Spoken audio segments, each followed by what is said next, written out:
मैं अमन गुप्ता आपका हमारे इस YouTube चैनल पे स्वागत करता हूँ। आज का जो हमारा टॉपिक है वो है ग्रुप थ्योरी। आज से हम ग्रुप थ्योरी स्टार्ट करने जा रहे हैं। तो ग्रुप थ्योरी करने से पहले हम कुछ बेसिक इंफॉर्मेशन जमा कर लेते हैं। जैसे ग्रुप थ्योरी में सबसे ज़्यादा जरूरी होता है बाइनरी ऑपरेशन। तो आज हम बाइनरी ऑपरेशन के बारे में पढ़ेंगे। तो आइए शुरू करते हैं। तो सबसे पहले हमें पढ़ना है बाइनरी ऑपरेशन क्या होता है और इसके कुछ रूल्स। तो binary operation basically binary operation और कुछ नहीं है, ये सिंपल एक फंक्शन होता है जो कि s क्रॉस s से लेके s पे डिफाइन होता है।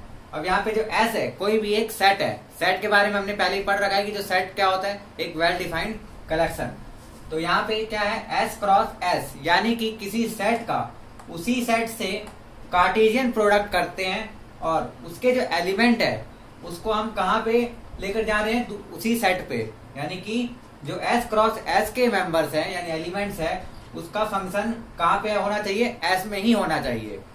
यानी कि ये कार्टेशियन प्रोडक्ट क्या होता है, ये हमने पहले पढ़ रखा है। कार्टेशियन प्रोडक्ट के जो एलिमेंट होते हैं वो ऑर्डर पेयर में आते हैं। यानी कि अगर यहाँ पे इसका कोई एक एलिमेंट होगा तो वो क्या होगा, ए बी के फॉर्म में होगा, जहाँ पे ए और बी क्या होंगे, जो ए है वो एस से बिलोंग कर रहा होगा और बी भी कहाँ से बिलोंग कर रहा होगा, एस से ही बिलोंग कर रहा होगा। तो ये जो ए बी है ये एक ऑर्डर पेयर बनेगा और ये इस सेट का एलिमेंट बनेगा।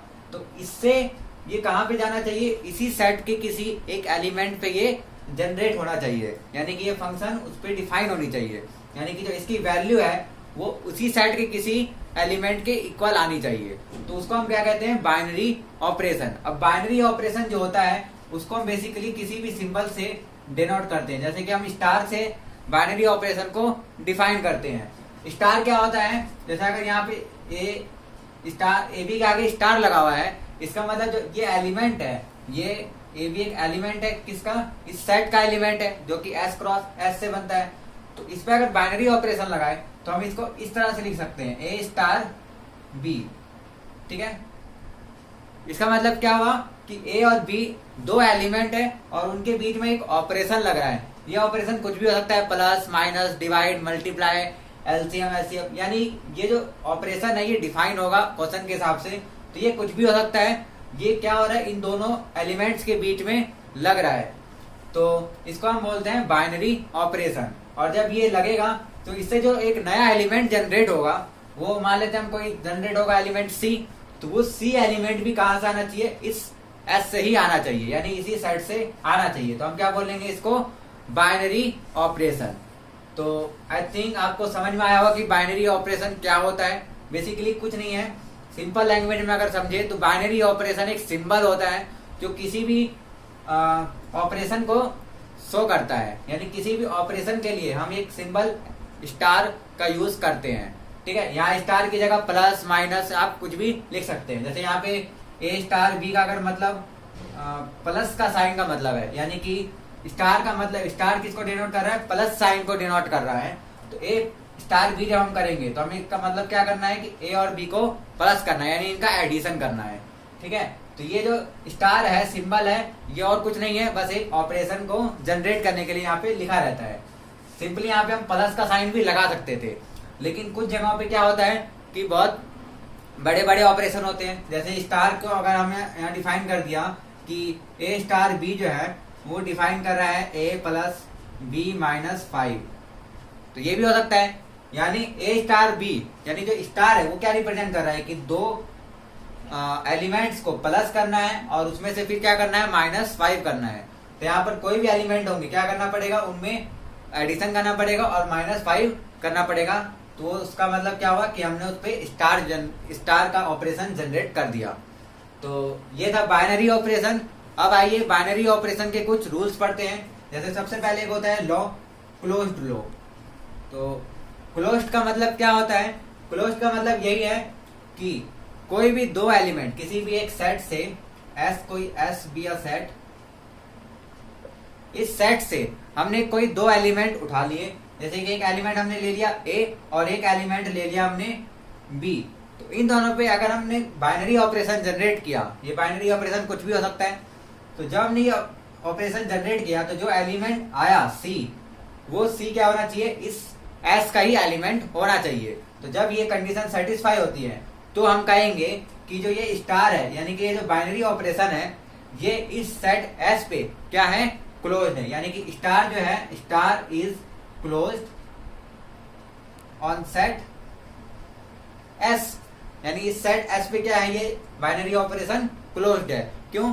क्योंकि इस एस के कोई भी दो एलिमेंट अगर हम उठाते हैं, ये ए और बी कोई से भी दो एलिमेंट हो सकते हैं, जरूरी नहीं है फिक्स है, यानी कि इसके हर एक एलिमेंट के लिए ये फॉलो होगा। यानी एस का कोई भी हम दो एलिमेंट उठाते हैं और उस पर बाइनरी ऑपरेशन लगाते हैं, तो जो एलिमेंट बनता है वो एलिमेंट कहाँ से होना चाहिए, वो भी एस से ही होना चाहिए। यहाँ पे हम ऐसे लिख सकते हैं कि ए बी जो है, ए और बी ये दोनों कहाँ से बिलोंग कर रहे हैं, एस से बिलोंग कर रहे हैं। तो इसका मतलब क्या होगा कि जो सी है वो भी एस से बिलोंग करना चाहिए, यानी कि जो इनका ऑपरेशन करने पे जो एलिमेंट आया वो भी उसी सेट से बिलोंग करना चाहिए। तो हम कहेंगे कि वो जो बाइनरी ऑपरेशन है वो उस सेट पे क्या है, क्लोज्ड है। ठीक है, तो ये आपको समझ में आया होगा। अब आइए कुछ और लॉस के बारे में हम पढ़ते हैं।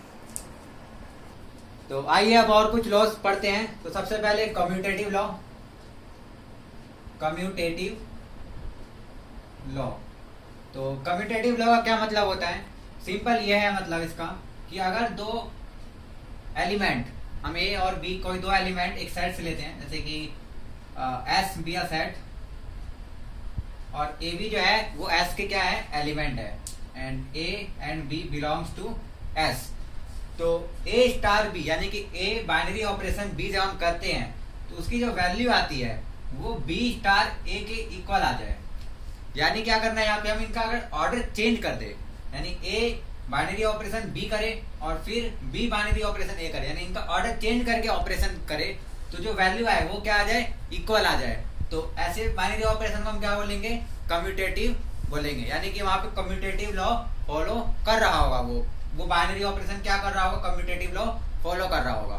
ठीक है, ऐसा आप देख सकते हैं जैसे कि प्लस के केस में अगर हम 2 + 3 करें तो वो 3 + 2 के बराबर आता है, यानी 2 + 3 करेंगे तो क्या आएगा, 5, और 3 + 2 करने पे भी क्या आएगा, 5। यानी कि जो प्लस है, यानी बाइनरी ऑपरेशन प्लस जो है वो क्या है, कम्यूटेटिव लॉ को फॉलो करता है। लेकिन अगर हम माइनस की बात करें, यहाँ पे अगर हम माइनस कर देते हैं इसकी जगह, तो ये 2 - 3 क्या बन जाएगा, -1, और 3 - 2 1 बनेगा। तो यहाँ पे ये कम्यूटेटिव लॉ फॉलो नहीं किया, यानी कि जो बाइनरी ऑपरेशन माइनस है, यानी सब्ट्रैक्शन, वो इस कम्यूटेटिव लॉ को फॉलो नहीं करता है।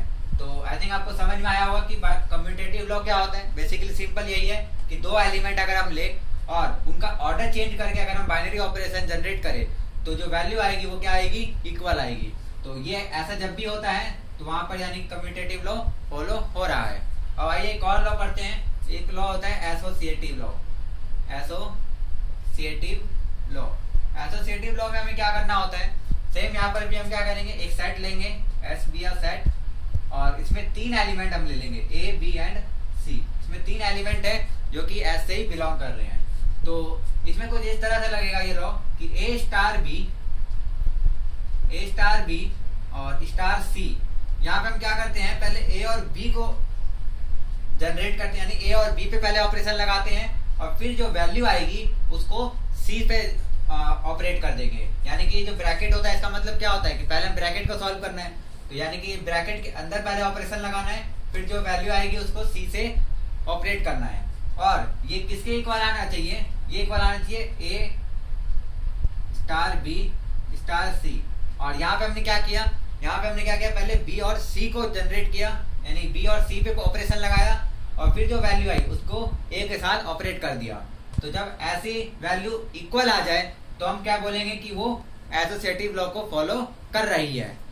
सिंपली अगर आप एग्जांपल के रूप में लिख सकते हैं, तो यहाँ पे अगर हम प्लस ले ले, फिर से अगर हम प्लस लेते हैं तो 2 + 3 + 4, अगर हम इस तरह से करते हैं और इन दोनों में पहले ऑपरेशन लगाए तो यहाँ पर क्या हो जाएगा, ये 3 + 2 5 बन जाएगा और 5 + 4 क्या बन जाएगा, 9।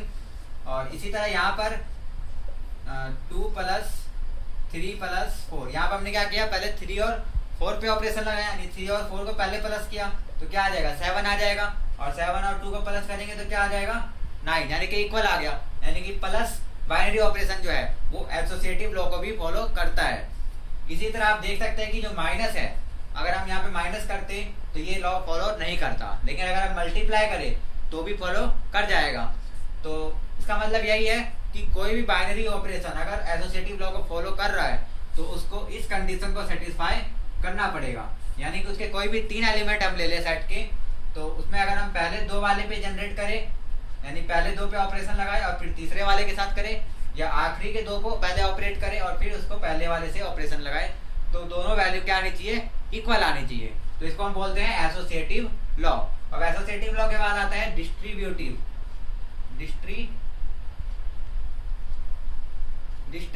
लॉ। तो डिस्ट्रीब्यूटिव लॉ जो है वो डिस्ट्रीब्यूटिव लॉ ओवर ओ का मतलब यहाँ पे मल्टीप्लिकेशन, क्योंकि हम बाइनरी ऑपरेशन के बारे में पढ़ रहे हैं, तो यहाँ पे हम ओ का मतलब क्या समझेंगे, मल्टीप्लाई। तो ये कुछ इस तरह से बनता है कि A O B star C is equal to A O B और स्टार ए ओ सी। इसका मतलब यही है कि ये ओ क्या दर्शा रहा है, यहाँ पे ओ का मतलब है मल्टीप्लाई से है। तो अगर 3 एलिमेंट हम ले लें किसी एक सेट के, यहाँ पे एक सेट एस है, एस बी और सेट, और इसमें से 3 एलिमेंट हमने ले लिया, तो उसमें से कोई भी 2 एलिमेंट यानी बी और सी के हमने ऑपरेशन लगाया स्टार और फिर इसको ए से मल्टीप्लाई कर दिया। तो इसको 2 तरह से हम सॉल्व कर सकते हैं। एक तो पहले इन दोनों पे अपने ऑपरेशन लगा दिया और फिर ए से मल्टीप्लाई कर दो, तो जो वैल्यू आएगी वो किसके इक्वल आना चाहिए, वो आनी चाहिए इक्वल कि ए इंटू बी, यानी ए और बी को मल्टीप्लाई करो और ए और सी को मल्टीप्लाई करो, और फिर जो दोनों वैल्यू आती है उन पे ऑपरेशन लगा दो। यानी ये जो बाइनरी ऑपरेशन कुछ भी है ये उस पर लगा दिया जाए तो ये क्या हो जाएगा, इस वैल्यू के इक्वल आ जाएगा। तो इसको हम बोलते हैं डिस्ट्रीब्यूटिव लॉ। आप एक एग्जांपल से यहाँ पे समझ सकते हैं। जैसे अगर एग्जांपल के तौर पे मैंने यहाँ पे 2 ले लिया और यहाँ पे मैंने ले लिया प्लस, यानी जो बाइनरी ऑपरेशन है वो क्या है, प्लस है। तो 2 इंटू 3 प्लस 4 अगर मैं करूँ तो 3 और प्लस 4 करेंगे तो क्या आ जाएगा, 7। तो 2 इंटू 7 क्या हो जाएगा, ये 14। और इस पे अगर मैं ये वाले कंडीशन अप्लाई करूँ तो यहाँ पर क्या है, a इंटू बी, यानी पहले हम क्या करेंगे, 2 को 3 से मल्टीप्लाई करेंगे, तो 2 को 3 से मल्टीप्लाई करेंगे और फिर प्लस लगा देंगे, यानी बाइनरी ऑपरेशन प्लस है यहाँ पे, और फिर क्या करेंगे 2 को 4 से मल्टीप्लाई करेंगे, तो ये क्या आ जाएगा, ये आएगा 6 और ये क्या आएगा 8, और जब प्लस करेंगे तो क्या आ जाता है 14, तो ये इक्वल आ जाता है। इसका मतलब जो डिस्ट्रीब्यूटिव लॉ है वो एडिशन पे, यानी जब बाइनरी ऑपरेशन एडिशन हो तो उस पर सेटिस्फाई करता है। इसी तरह अगर यहाँ पे मल्टीप्लाई होता तो भी ये डिस्ट्रीब्यूटिव लॉ उस पर मल्टीप्लिकेशन में डिस्ट्रीब्यूटिव लॉ नहीं लगता, क्योंकि मल्टीप्लाई में यहाँ पर भी मल्टीप्लाई है, यहाँ पर भी मल्टीप्लाई, तो डायरेक्ट हम क्या करते हैं, तीनों का मल्टीप्लाई कर देते हैं आपस में। तो ये डिस्ट्रीब्यूटिव लॉ जो है ये एडिशन पे लग जा रहा है। अगर हम इसको सब्ट्रैक्शन पे लगाते तो सब्ट्रैक्शन पे भी ये लग जाता। आप ट्राई कर सकते हैं कुछ एग्जांपल लेके, डिस्ट्रीब्यूटिव लॉ ओवर ओ यानी कि मल्टीप्लिकेशन। तो ये 3 लॉ थे, कम्यूटेटिव लॉ, एसोसिएटिव लॉ और डिस्ट्रीब्यूटिव लॉ। इससे पहले हमने क्लोज्ड पढ़ा। क्लोज्ड का मतलब क्या होता है कि 2 एलिमेंट को अगर जनरेट किया जाए, यानी 2 एलिमेंट को, किसी सेट के 2 एलिमेंट को अगर हम किसी बाइनरी ऑपरेशन से जनरेट करते हैं तो जो एलिमेंट आता है वो भी उसी सेट का होना चाहिए। तो हम क्या करते हैं कि उस बाइनरी ऑपरेशन को क्लोज्ड बोलते हैं। किस सेट पे, उसी सेट पे जिसके वो एलिमेंट है। तो आज हमने बाइनरी ऑपरेशन के बारे में सीखा और बाइनरी ऑपरेशन से रिलेटेड कुछ लॉस को पढ़ा और देखा कि इसमें किस तरह से कंडीशंस होते हैं। इनका यूज आने वाले हम वीडियोस में, जिसमें हम ग्रुप थ्योरी के बारे में डिटेल्स में पढ़ने जा रहे हैं, उसमें बहुत ज्यादा यूज होने वाला है। तो अगर आपको ये समझ में नहीं आया हो तो आप कमेंट कर सकते हैं, ताकि हम इस पे और दूसरी वीडियो बना सके। तो अगर आपको ये वीडियो पसंद आई हो तो प्लीज लाइक करें, और अगर आप हमारे इस चैनल पे नए हैं तो प्लीज सब्सक्राइब करें और बेल आइकन को दबाना ना भूलें, जिससे आपको आने वाली वीडियो की नोटिफिकेशन मिलते रहे। और आप हमें फीडबैक जरूर दीजिए ताकि हमें हमारी वीडियो की क्वालिटी को बढ़ाने में मदद मिले। तो आज के लिए सिर्फ इतना ही। Thank you.